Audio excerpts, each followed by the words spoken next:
안녕하세요. 레버리지 랜드에 오신 것을 환영합니다. 오늘은 레버리지 ETF를 정말로 장기 투자해서는 안 되는 것인지에 대해서 알아보겠습니다. 주변에 보면 레버리지 ETF는 투자가 아닌 투기이다. 장기 투자로는 적합하지 않다는 부정적인 편견을 가진 분들이 많으신데요. 심지어는 일부 경제 전문가들조차도 레버리지 ETF는 위험하니 반드시 1배속 ETF를 투자하라고 권고하고 있습니다. 과연 레버리지 ETF는 정말로 장기 투자하면 안 되는 걸까요? 오늘 제가 아는 범위에서 최대한으로 파헤쳐 보겠습니다. 아울러 장기 투자에 가장 적합한 최적의 배수는 무엇인지도 함께 살펴보도록 하겠습니다. 레버리지 ETF를 장기 투자해도 되는 진짜 이유.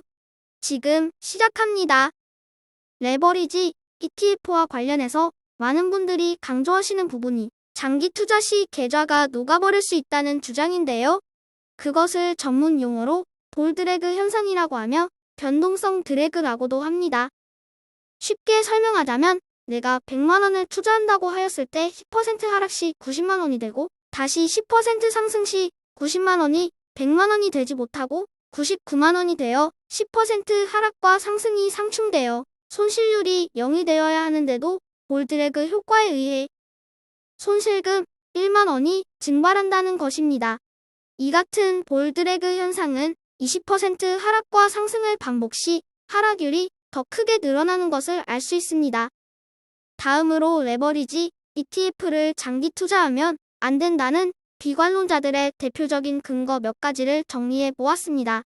매수 및 보유 투자에 적합하지 않은 상품일 것이라는 점, 시간이 지남에 따라 복리가 죽는다는 추측, 투자가 아닌 투기로 보는 편견, 그리고 레버리지 ETF는 그냥 무조건 위험하니 장기적으로 언젠가는 치명적인 손실을 입을 것이라는 무지한 의견입니다. 보시는 바와 같이 그 이유들을 살펴보면 수학적 근거라고는 찾아볼 수가 없는 일방적인 부정 편향임을 알 수 있습니다. 레버리지형 ETF란 무엇을 말하는 것일까요? 레버리지 ETF는 매일의 벤치마크 수익의 배수 수익을 약속하는 ETF입니다. 예를 들어 S&P 500 지수의 2배 수익을 약속하면 지수가 하루 만에 1.2%가 상승 시 배수 ETF는 2.4% 상승하게 됩니다. 어찌 보면 우리가 가장 많이 투자하는 1배수 ETF 역시 레버리지 ETF라고 부르진 않지만 기술적으로는 레버리지 1을 가진 ETF라고 칭할 수 있겠습니다. 그렇다면 이번에는 부정론자들이 가장 크게 주장하는 변동성 드래그의 위험성에 대해서 살펴보겠습니다. 네, 맞습니다. 시장이 변동성이 있을 때마다 우리는 돈을 잃게 됩니다. 그것은 레버리지뿐만이 아니라 1배수 ETF도 마찬가지이며 레버리지 ETF가 더 큰 손실률을 기록하게 되는 것도 명확한 사실입니다.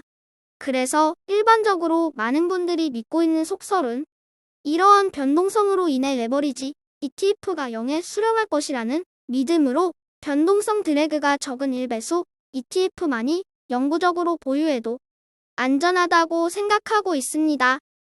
보시는 차트는 1885년 2월부터 124년치 미국 1일 지수 가격을 보여주는 그래프입니다.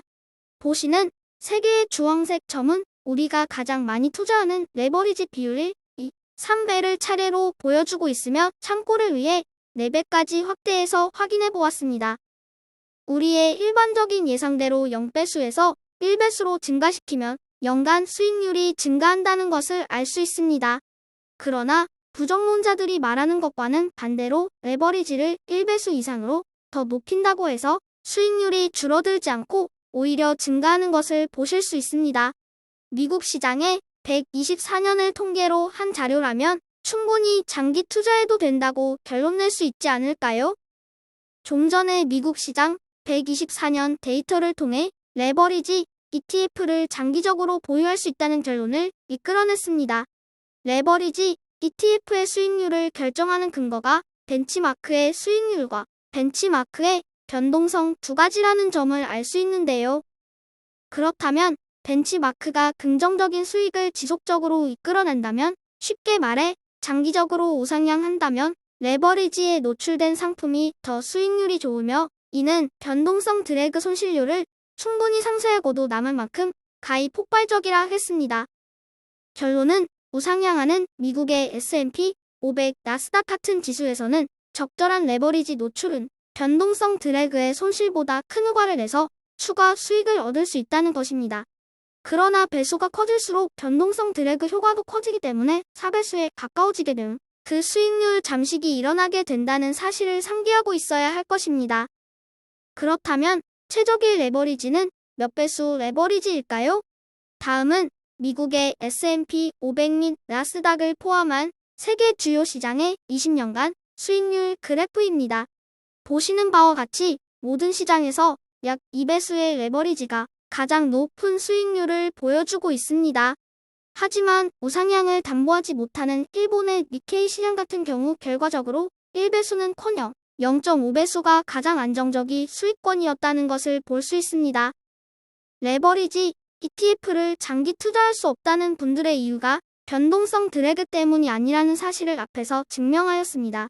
그렇다면 그나마 주장할 수 있는 근거는 변동성 드래그가 아닌 레버리지 ETF에 대한 높은 수수료 정도를 뽑을 수 있겠네요. 보통 연간 약 1% 정도의 수수료가 부과됩니다만 연속적인 상관관계와 상대적으로 작은 드래그 크기 때문에 수수료에 비해 수익에 미치는 효과는 아주 미비할 것입니다. 우리는 시장이 변동성 드래그를 극복하기에 충분한 수익률을 보일 수 있다면 레버리지 ETF를 장기간 보유해도 된다는 사실을 확인했습니다. 다시 한번 강조하지만 그 전제 조건은 장기적으로 우상향하는 시장에서라는 것입니다. 그리고 대부분의 시장에서 최적의 레버리지 범위가 약 2배수라는 것을 다 같이 확인하였으며 일부 시장과 시대에는 최대 3배수도 효과가 유지된 것을 보았습니다. 그곳이 바로 전 세계 1등 시장, 인류의 혁신을 주도하는 미국 나스닥 시장이지요. 하지만 그 어떤 시장에서도 3배수를 초과한 4배수의 레버리지는 변동성 드래그로 인해 효과가 없었음을 확인했습니다. 우리는 살면서 왜 그렇게 해야 하는지 묻지도 않은 채 지금부터 그냥 그렇게 해왔다는 이유 하나만으로 기존의 방식을 고수하는 경우가 많습니다. 레버리지 랜드는 투기를 조장하는 불량 채널이 아닙니다. 1배수 투자가 가장 안전하다는 편견을 깨고 우리 모두가 좀 더 효율적인 투자로 더 많은 수익률을 가져올 수 있도록 하기 위해 최적의 투자 방법을 연구하고 공유하는 채널입니다. 투자의 궁극적인 목적은 수익 창출입니다. 뛰면 위험하니까 안전하게 걸어가야만 한다는 고정관념에서 벗어나지 못한다면 뛰므로써 얻을 수 있는 훨씬 높은 과실의 기회를 스스로 날려버리는 꼴이 아닐까요? 이 세상에 무조건 이렇게 해야만 한다는 정답은 없습니다. 모든 것을 원점에서 시작해서 대상의 본질을 명확히 파악할 수 있는 통찰력을 지닌 현명한 투자자가 되기를 희망합니다. 지금까지 레버리지 랜드였습니다. 여러분의 성공 투자를 기원합니다. 모두 부자 되세요.